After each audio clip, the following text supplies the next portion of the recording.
The next speaker is Sriman Ayodhya Ramireddy. Sri Sanjay Singh. Sorry. धन्यवाद मान्यवर, आपने इस महत्वपूर्ण बिल पे मुझे अपनी बात कहने का मौका दिया। मान्यवर, ये बिल कुल मिलाकर है क्या?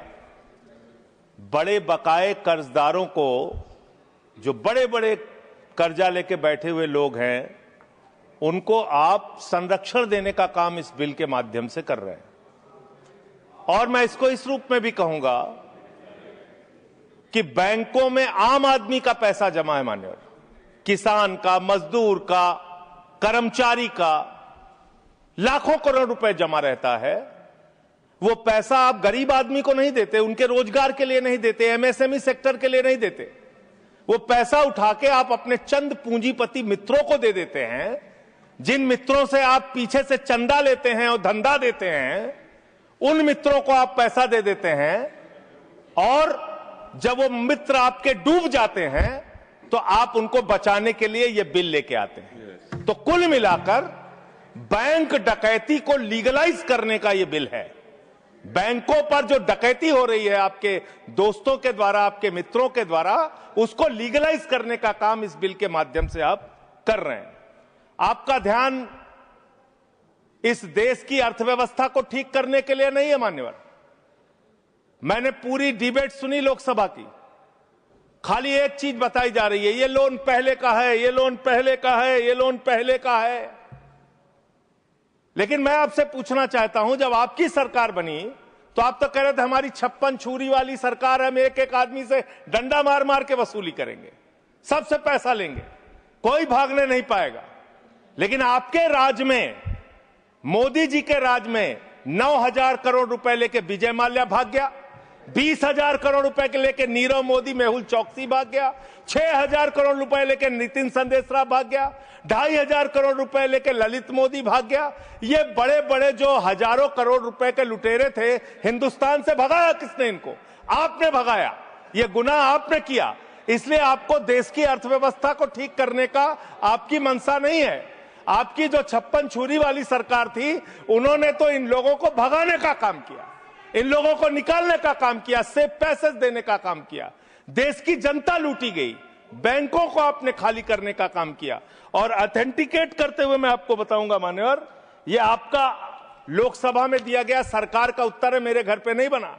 इसमें आप लोगों ने साफ तौर पे बताया है कि आपने करीब करीब 70% कर्जा 5,44,000 करोड़ में से मात्र 1,60,000 करोड़ रुपए आपने कर्जा वसूला और बाकी सब का सब आपने माफ कर दिया।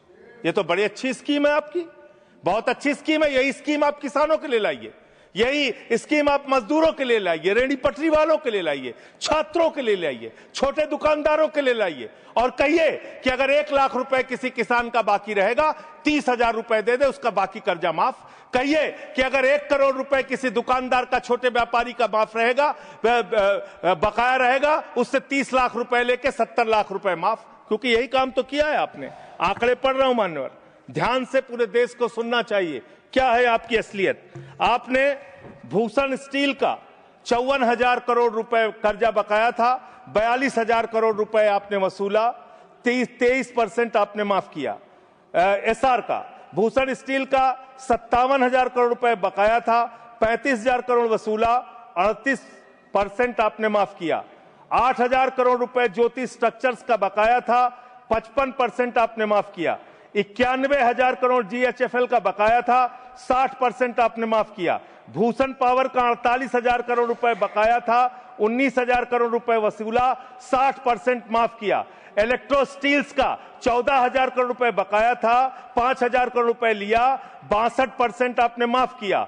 मोनेट इस्पात का 11,500 करोड़ रुपए बकाया था, 2,800 करोड़ रुपए वसूला, 75% कर्जा आपने माफ किया।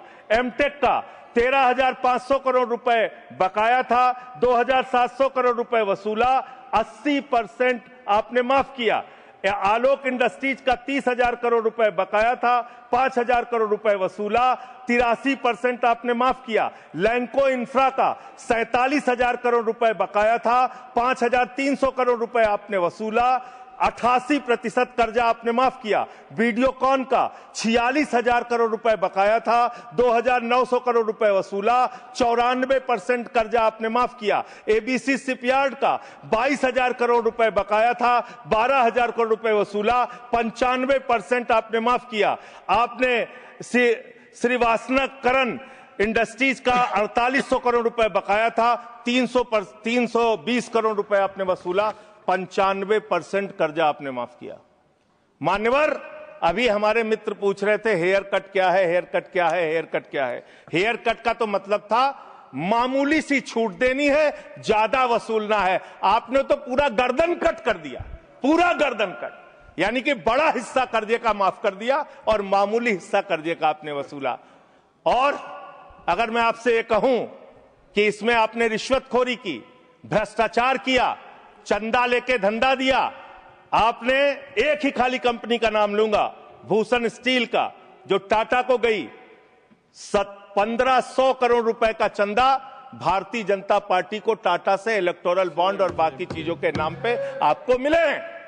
आप पैसा ले लेके इन लोगों का बड़ा बड़ा कर्जा माफ करवा रहे हो, रिश्वत ले लेके इन लोगों का बड़ा बड़ा कर्जा आप माफ करवा रहे हो।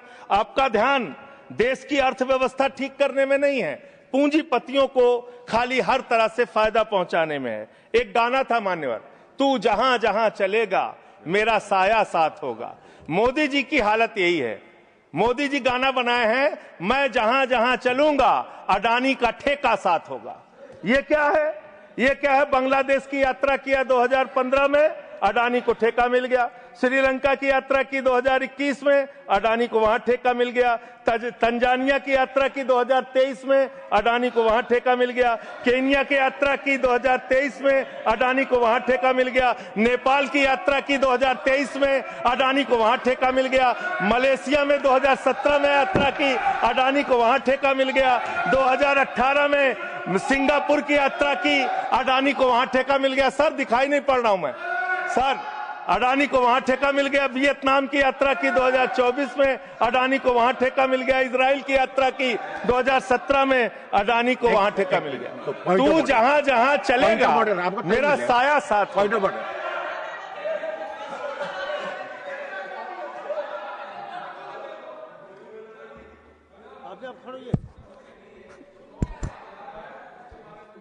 निकलवा कोई भी रिलेवेंट नहीं है। निकलवा ये जो इरेलीवेंट जो इन्होंने उसको भाषण से निकाला जाए सर, एक्सपेंज किया जाए। कोई मत। दूसरी बात सर, इतना झूठ आंकड़ा दे रहे हैं, उसका कोई तथ्य दूर दूर तक नहीं है। रिकॉर्ड में चेक करेंगे, हम रिकॉर्ड चेक कर लेंगे। हाँ बोले। अडानी का नाम सुनते ही लोगों को 440 वोल्ट का करंट क्यों लग जाता है? मुझे तो समझ में नहीं आता। जैसे अडानी का नाम लो, पूरी की पूरी भाजपा खड़ी हो जाती है। 440 वोल्ट का करंट लग जाता है। यही विषय है कि देश को बर्बाद किया है तुमने, कर्जा दे दे के अपने दोस्तों को भगाया है। अब बिल पे आपका ध्यान बड़े बड़े पूंजीपतियों से। मान्यवर मेरा समय जा रहा है, मान्यवर मेरा समय जा रहा है, मुझे बोलने दीजिए। मान्यवर आपका दिमाग, हम चेक कर लेंगे। आपका दिमाग बड़े बकायेदारों से कर्ज वसूलने में नहीं है। अगर होता तो ये हजारों करोड़ के जो बकायेदार हैं, इनके पासपोर्ट जब्त करो ना। संजय सिंह के तो पासपोर्ट आपने जब्त किए हैं, एक एक सांसद के पासपोर्ट आपने जब्त किए हैं। इन डकैतों के पासपोर्ट क्यों नहीं जब्त किए आपने? इन डकैतों के पासपोर्ट क्यों नहीं जब्त किए आपने? नहीं जब्त किए।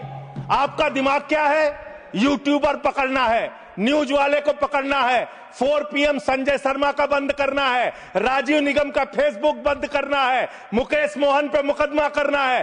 खाली आपको अपने विरोधियों का गला घोटने के अलावा दिन रात कोई काम नहीं है। खाली आपको अपने चंद पूंजीपतियों को फायदा पहुंचाना है। देश की जनता भाड़ में जाए, कोई मतलब नहीं आपको। नोटबंदी करके आपने देश की अर्थव्यवस्था को बर्बाद किया।